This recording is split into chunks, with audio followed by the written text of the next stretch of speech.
What constitutes a good parent?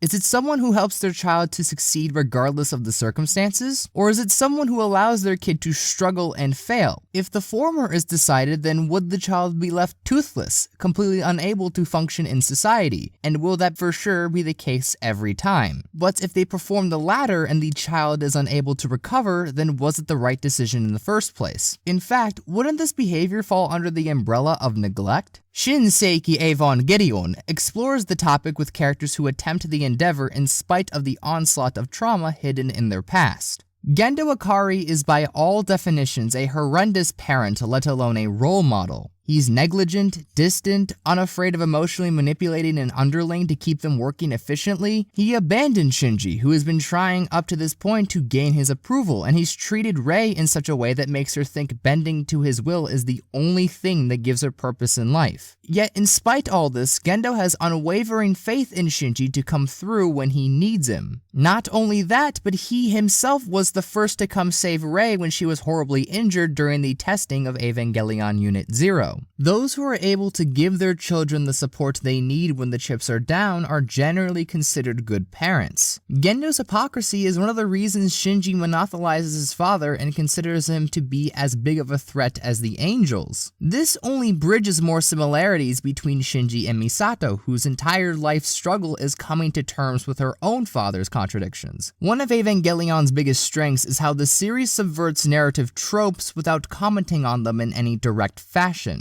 A common device used in media is the redemption through death, where a character that did bad things either in the narrative or through exposition achieves moral neutrality by the end of the story because they sacrificed their life, usually for another main character. Eva rebukes this notion entirely. Realistically, if someone were to save your life who you shared a largely unpleasant relationship with, then you're going to end up ambivalent more so than grateful. Misato up to this point has been spending her life trying to come to some kind of reconciliation between two conflicting schemas of the same person. The man who escaped into his work instead of spending time with his family, and the father who sacrificed his life to save hers. One could say Misato has been left in a state of developmental limbo. Despite manifesting the coping mechanisms of someone in her late 20s, Misato fundamentally is someone who acts Shinji's age with merely the freedoms of adulthood, like the lack of supervision and legal alcohol consumption. When Shinji moves into her apartment, the situation develops where Shinji takes care of most of the cooking and cleaning. In essence, Shinji takes care of her more so than the other way around.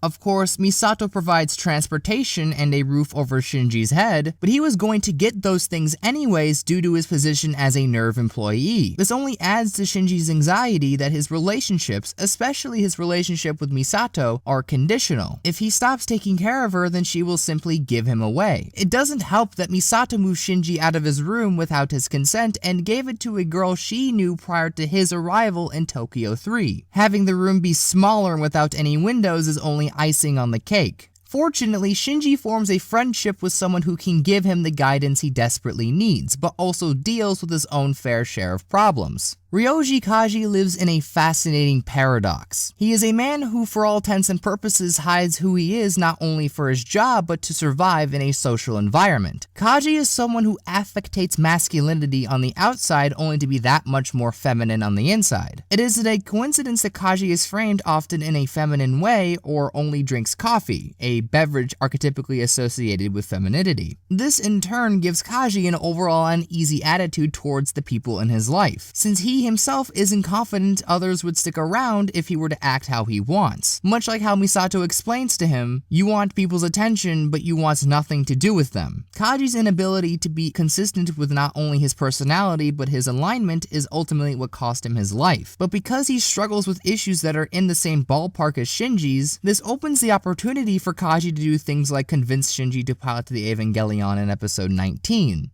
Speaking of which, the Evangelion up to this point has been a very enigmatic figure that is simultaneously in the background of the character drama in this show, as well as completely in your face. The Eva seems to contain a consciousness inside, but what's implied shouldn't be possible. Yui Akari can't be alive. She died 10 years ago. But if somehow her influence does affect the Eva's actions, then that implies several other things. If Yui is trying to understand Shinji in episode 20, then one could consider the vision Shinji is presented with the three main girls as a sort of test. And Shinji, after remembering positive wisdom from his mother, seemingly passes and is let out of the Evangelion's core. But if that's the case, then what does this say about Yui Ikari? The impression one receives from episode 21 implies a genuinely kind woman who married a man that only wanted her for her family ties. Yet, she invites her son to witness her eventual death in the Evangelion activation test. She brings Shinji along in order to scar him, possibly to increase the synchronization ratios with Eva Unit 1. This one would define as borderline sociopathic behavior. But not only does Yui genuinely seem to care about her son, her actions have led to the continued survival of humanity. Her child's mental health a small price to pay. If Yui resides in Eva Unit 1, then would her actions be considered worse than Gendo's, who from every angle abandoned his son? They both fight to save humanity at the sacrifice of their child's well-being, while at the same time having an infinite amount of faith in that same child they've treated so poorly. As tragic as it sounds, Shinji was used to further his parents' own goals and ambitions, which unfortunately happens all the time in real life. Parenting or mentoring is about finding a balance between satisfying the needs of the child and the needs of the parent because, of course, they are people, they have their own needs. In Eva, the stakes are raised, so each action has greater consequences. And it so happens the characters in Eva are terrible in finding that balance in reaction to those stakes. Even if they thought they were doing good, Gendo and Yui abandoned their son, which is poor parenting that caused a lot of emotional turmoil for Shinji that could have been outright avoided. After Shinji was thrown out of Evangelion Unit 1, Misato, instead of staying by his side to console him, decides to be intimate with Kaji to satiate her own desires. This is also poor parenting. It's almost paradoxical in what is demanded from both parties in this kind of relationship. But a show like Evangelion giving a bird's eye view to something like this is extremely useful for someone like me who wants to become a parent someday. Just because nobody is perfect at it doesn't mean nobody can be good at it. The parent paradox is a great task any who attempt must face. But to win is to struggle. And that struggle is worth it.